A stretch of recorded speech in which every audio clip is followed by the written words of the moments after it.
You're locked in with Black and White Sports on YouTube, where we keep it raw, unfiltered, and straight to the point.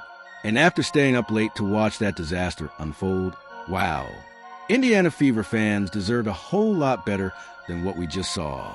Can we finally have the real conversation about Aliyah Boston? Because at some point, people are going to start asking whether production actually matches the expectations. I'm just saying it out loud now. Too many missed opportunities tonight. Too many moments where the Fever needed somebody to step up, and nobody outside of a few flashes answered the call. I was watching reactions during the game, and fans were getting frustrated for a reason.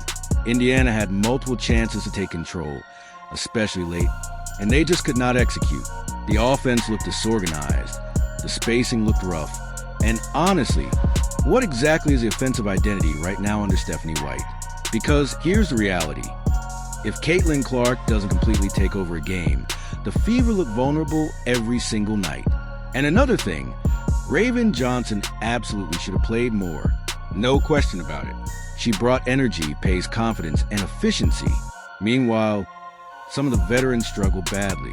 Indiana started okay, but once Golden State settled in, the momentum slowly shifted. The Fever had a decent second quarter, but by the end of the game, the Valkyries simply looked tougher, sharper, and more connected as a team. And can we stop pretending this defense is elite? Seriously, people keep talking about defensive masterminds and defensive systems, but Indiana gave up 90 points again. The rotations looked slow, transition defense was shaky, and there were too many easy baskets all night long. The free agent additions haven't looked great either. Monique Billings struggled again, and the impact just hasn't been there consistently. Same story with several key role players tonight. Lexi Hull had a rough outing offensively. Aliyah Boston struggled around the rim again. And yes, people are going to criticize that because Indiana needs more from her offensively. Meanwhile, Caitlin Clark had one of those strange stat lines where she still impacts the game despite shooting poorly. She finished with 16 points, hit all of her free throws, added rebounds and assists, but the shot selection and offensive rhythm just never fully clicked tonight. Kelsey Mitchell also struggled with efficiency, and when both Clark and Mitchell aren't firing consistently, this offense becomes extremely difficult to watch. But give Raven Johnson credit. She was fantastic. Efficient scoring, smart decisions, aggressive drives, strong defense. She looked fearless. Every time she touched the floor, something positive seemed to happen for Indiana. That floater she kept using, deadly all night long. And honestly, if this keeps up, Indiana may have to seriously reconsider some rotations moving forward because certain younger players are simply giving them more energy right now. Now, despite the loss, Caitlin Clark still made history tonight.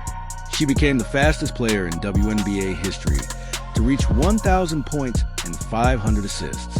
Just 59 games. That's absolutely ridiculous. For comparison, Sue Bird reached the mark in 82 games. Clark shattered that pace by 23 games. That record-breaking assist came on a nice setup to Sophie Cunningham, and moments later Clark buried one of those deep logo threes that remind everyone why she's still the biggest star in the league. But Indiana's offensive system still feels clunky.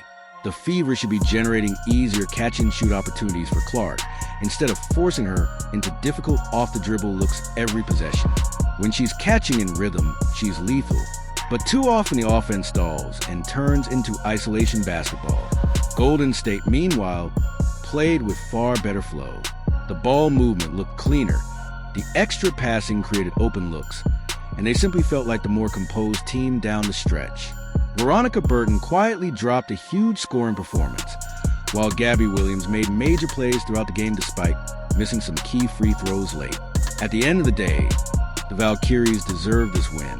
They played harder, they executed better, and honestly, they looked more connected offensively than Indiana did for most of the night. The Fever still have serious questions to answer. What's the offensive identity? Why does the transition offense disappear for long stretches? Why does the defense continue breaking down? And why does it feel like Caitlin Clark has to rescue this team every single game? Because right now, that's exactly what it looks like.